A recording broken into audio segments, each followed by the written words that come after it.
कन्नड़ सेना कर्नाटक जिला इकाई द्वारा कर्नाटक में एमईएस और शिवसेना पर प्रतिबंध लगाने की मांग को लेकर एक विरोध रैली आयोजित की गई। सीवी को जिलाधिकारियों के माध्यम से कर्नाटक में एमईएस और शिवसेना पर प्रतिबंध लगाना चाहिए। सीएम सिद्धरामैया को एक याचिका सौंपी गई।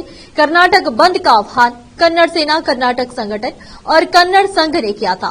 इसके समर्थन में कन्नड़ के कर्नाटक संगठन को एक विरोध रैली आयोजित करनी चाहिए और कर्नाटक में एमईएस गुंडागर्दी और शिवसेना की गुंडागर्दी की निंदा करनी चाहिए।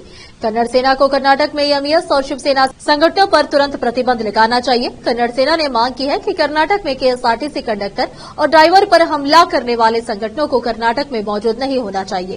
कन्नड़ सेना की कर्नाटक जिला इकाई ने मांग की है कि कर्नाटक सरकार हमारे अनुरोध पर तुरंत प्रतिक्रिया दे और आदेश जारी करे। इस अवसर पर रवि स्वामी ने निर्णय लिया कि राज्य उपाध्यक्ष सुभाष, कन्नड़ा जिला अध्यक्ष बेदर, राजशेखर मंगलपेट, तालुका अध्यक्ष बेदर और अन्य लोग उपस्थित थे। केपी न्यूज के कैमरामैन महेश टिक्की का कवरेज।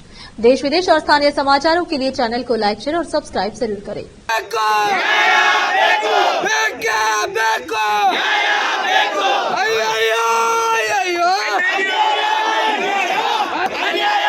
ಚೆಲ್ಲುತ್ತೆ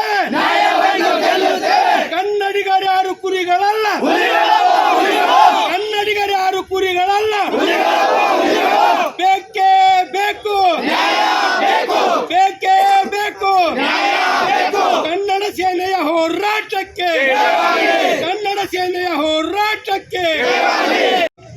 ಇಡೀ ಕರ್ನಾಟಕ ರಾಜ್ಯದಾದ್ಯಂತ ವಾಟಾಳ್ ನಾಗರಾಜ್ ಅವರು, KR ಕುಮಾರಣ್ಣವರು ಎಲ್ಲ ಕನ್ನಡಪುರ ಸಂಘಟನೆಯ ಒಕ್ಕೂಟ ಒಂದು ಕರೆ ಕೊಟ್ಟಿದ್ದರು. ನಿನ್ನೆ ಇಡೀ ಕರ್ನಾಟಕ ಬಂದ್ ಮಾಡಿ ಮಹಾರಾಷ್ಟ್ರ ಶಿವಸೇನೆ ಆಗಲಿ MS ಪುಂಡರ ಏನು ಗುಂಡಾಗರ್ದಿ ನಡೆದಿದೆ, ಈ ಕರ್ನಾಟಕದಲ್ಲಿ ಸಾಕಷ್ಟು ಸಲ ಮನವಿ ಕೊಟ್ಟಿವಿ.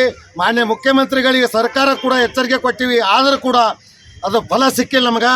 ಈಗ ಮುಂದೆ ಬರ್ತಕ್ಕಂಥ ದಿನಗಳಲ್ಲಿ ಮಹಾರಾಷ್ಟ್ರ ಶಿವಸೇನೆ ಆಗಲಿ MS ಆಗಲಿ ಇದು ರದ್ದು ಮಾಡಬೇಕು. ಕರ್ನಾಟಕದಲ್ಲಿ ಒಂದು ವೇಳೆ ರದ್ದು ಮಾಡೋದಿದ್ದಲ್ಲಿ ಕರ್ನಾಟಕಕ್ಕೆ ನೇರ ಎಚ್ಚರಿಕೆ ಕೊಡ್ತಾ ಇದ್ದೀವಿ. ಶಾಂತಿಯಿಂದ ನಾವು ಬಾಳಿವೀಗ.